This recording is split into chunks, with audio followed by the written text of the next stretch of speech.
যেখানে বাঘের বয়স সেখানে সেখানে রাত হয়। তো মরবি তো মর, সে ওখানে গিয়েই মরল। এই শিশুটা কে, কোন ঘরে জন্ম নিয়েছে জানা যায় নাই। এই জল্লাদকে ডাকো, এই শিশুকে আমি মেরে ফেলবো, তাকে জবাই করে ফেলবো। মুসা আলাইহিস সালামের নবুয়ত লাভ, সে ঘটনাটা।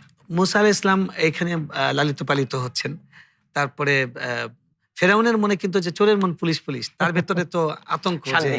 ওই শিশুটাই সেই কিনা। বারবার বউ বলে যে না না, এটা চিন্তা করো না, কিছু হবে না। শিশুটা একদিন আদর করতে করতে, ছোট বাচ্চা তো মায়া লেগে গেছে, আদর করতে করতে কোলে নিয়েছে। মুসা আলাইহিস সালাম কোষে একটা চর লাগিয়ে দিয়েছেন। তো বলছে এই শিশু আমাকে এত বড় চর দিল, আমি একটা রাজা, আমাকে চর দিল না, এই মনে হচ্ছে সেই শত্রু। বলছে আরে তুমি খামাখা এগুলো চিন্তা করো, অবুঝ। শিশু বাচ্চা বোঝে না। বুঝে না, পার্থক্য করতে পারে না। তারপরেও তার টেনশন যাচ্ছে না। তখন আসিয়া বললেন যে একটা কাজ করি, এই রাষ্ট্রের তো সবচেয়ে বেশি অলংকার আমি পড়ি। প্রতিদিনের পুষ্টির চাহিদা পূরণে পরিপূর্ণ আস্থায় আরডি UHT মিল্ক, ভালোবাসার বিশুদ্ধতায়। তো বলেন যে আমার একটা দামি অলংকার আমি ওই বাচ্চার দিকে দেব, আর একটা বাসনের মধ্যে আগুন। আগুনের একটু টুকরা অঙ্গার, সেটা আমি দেব। দেখো এই বাচ্চা কোনটা ধরে। তো এই বাচ্চা যে কিছু বোঝে, সে যে অবুঝ হিসেবেই সে তোমাকে থাপ্পড় দিয়েছে, এটা কনফার্ম হওয়া যাবে সে সবকিছু বোঝে কিনা। যদি সে বুদ্ধিমান হয়ে থাকে, সবকিছু বুঝে থাকে, তাহলে সে আগুনটা ধরবে না, অলংকার ধরবে। সে অলংকার ধরবে। তো মুসা আলাইহিস সালাম কিন্তু বুদ্ধিমান, তিনি অলংকারই ধরতে যাচ্ছিলেন, ফেরেশতা এসে তাকে হাতটা সরিয়ে দিলেন যে তুমি না, এটা ধরো না। উনি গিয়ে ওই আগুনের আগুনটা। অঙ্গারটা তুলে নিলেন এবং তুলে নিয়ে তিনি সেটা মুখে দিতে নিয়েছেন এবং তার মুখে তখন কিছুটা পুড়ে গিয়েছিল এবং এটাই ছিল তার মুখের সেই তোতলামের কারণ। জড়তা। তাকে যখন জড়তা, আল্লাহ সুবহানাহু ওয়া তাআলা যখন তাকে নবুয়ত দান করলেন এবং বললেন যে তুমি ফেরাউনের কাছে যাও, তখন তিনি বলেছিলেন রব্বি ইশরাহ লি সাদরি ওয়াইয়াসসির লি আমরি ওয়াহলুল উকদাতাম মিন লিসানি।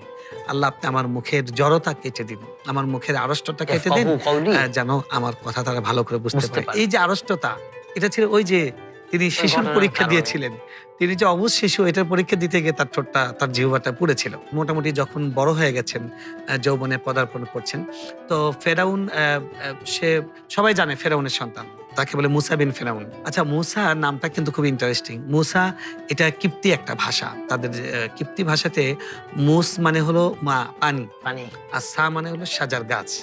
তাকে কিন্তু ফেরাউন এবং আসিয়া উদ্ধার করেছিল পানির মধ্যে, গাছের নিচে।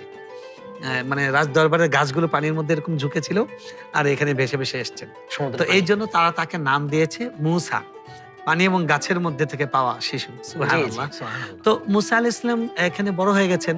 বড় হয়ে যাওয়ার পর এখন তারা সবাই বলে যে মুসা বিন ফেরাউন, ফেরাউনের সন্তান মুসা, আদরে লালিত পালিত হচ্ছেন। ফেরাউনের রাজদরবারে শাহী খাওয়া দাওয়ায় সোনার চামচ মুখে নিয়ে তিনি বড় হচ্ছেন। তো বড় হয়ে এখন ফেরাউন সে ঘোড়ায় করে সে অনেক দূরের সফরে চলে গেছে।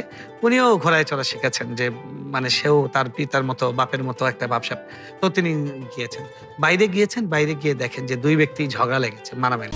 আরডি নিয়ে এলো আসল ফ্রুট পাল্প দিয়ে তৈরি আরডি ফ্রুট ড্রিঙ্কস, লিচু আর অরেঞ্জের দুটি অসাধারণ ফ্লেভার। লেগেছে। কিপ্তের বনি স্টাইল। কিপ্তি আর বনি ইসরাইল। দেখো এ আমাকে মারছে, আমার বংশের লোক না, আর মুসা তুমি কিন্তু আমার বংশের লোক। তখন তিনি বলেন এই এত বড় বেয়াদব তুই। মুসা আলাইহিস সালাম অন্যায়ের প্রতিবাদ করতে পারতেন এবং করতেন। তাকে আল্লাহ সুবহানাহু ওয়া তাআলা ফিতরাতান, ন্যাচারালি জন্ম থেকেই স্বভাবজাতভাবে আল্লাহ তাআলা এই প্রকৃতিটা দিয়েছিলেন। এই জি, কারণে জি। কিন্তু ফেরাউনকে উনি অবুঝ অবস্থায় থাপ্পড় দিয়েছিলেন। তিনি করলেন কি একটা থাপ্পড় দিলেন, একটা ঘুষির মতো ঘুষি মারলেন, কে মরে ঘুষি গেল। দিলেন। ফাওয়াকাযাহু। তো সে মরে গেল। তিনি বললেন হাদা মিন আমালিশ শাইতান। আমি যে খুশিটা দিয়েছি, এই খুশিতে মরে যাওয়ার তো কোনো প্রশ্ন ওঠে না। সর্বোচ্চ সে একটু রক্ত বের হতে পারে দাঁত থেকে, দাঁত ভাঙারও কথা না। অথচ লোকটা মারা গেল, নিশ্চয় এটা শয়তানের শয়তানের কাজ। হাদা মিন আমালিশ শাইতান, এটা শয়তানের কাজ। তারপরে তিনি বললেন রব্বিগফিরলি, আল্লাহ আপনি আমাকে ক্ষমা করেন। আমি তো কোনো মানুষকে হত্যা করার ইচ্ছা নিয়ত করিনি, ছিল আমি না, কোনো ভুল করে হত্যা করতেও ফেলছি। পাই নাই, নবীরা নিষ্পাপ। তো ফাগফারাহু, আল্লাহ তাকে ক্ষমা করলেন। ক্ষমা করে দিলেন। তো যাই হোক, তিনি চলে গেলেন। তিনি ভয় পেয়ে গেলেন। খাইফান ইয়াতারাক্কাব, আল্লাহ বলছেন যে তিনি আতঙ্কিত হয়ে গেলেন যে ওই ঘটনার কারণে।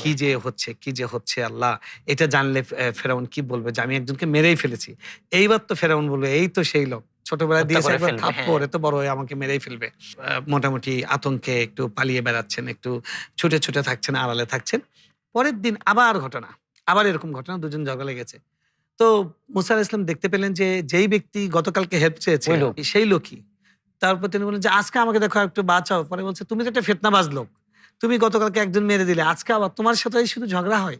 হ্যাঁ, আমি তোমাকে আর ইয়ে করবো না। এর মধ্যে ফেরাউনের কাছে খবর চলে গেল যে এই মুসা একজনকে মেরেছে, এ কিন্তু খুব ডেঞ্জারাস, একে আপনি যে শিশু মনে করেছেন সে কিন্তু এরকম না, এই সম্ভবত মনে হচ্ছে সেটা। তখন সে তাড়াতাড়ি করে পাকড়াও করার জন্য লোক পাঠালো। মুসা আলাইহিস সালামকে এক লোক এসে মুসা আলাইহিস সালামের ফেরাউনের বংশের রাজদরবারে একজন লোক যিনি তার উপর ঈমান এনেছিলেন, কাতাম ঈমানাহু, যিনি ঈমান লুকিয়ে রেখেছেন, গোপন তিনি এসে করেছিলেন। বলছেন যে তোমাকে ফেরাউনের সৈন্যরা খুঁজছে, তুমি তাড়াতাড়ি বেরিয়ে যাও, এলাকা ছেড়ে চলে যাও। তিনি তখন এই এলাকা ছেড়ে ইলা মাদিয়ান, তিনি মাদিয়ানের দিকে চলে গেলেন। এভাবেই তিনি ফেরাউনের রাজদরবার থেকে তার শৈশব শেষ করে যৌবনে পদার্পণ করে তিনি চূড়ান্তভাবে নবী হওয়ার দিকে এভাবে এগিয়ে গেলেন।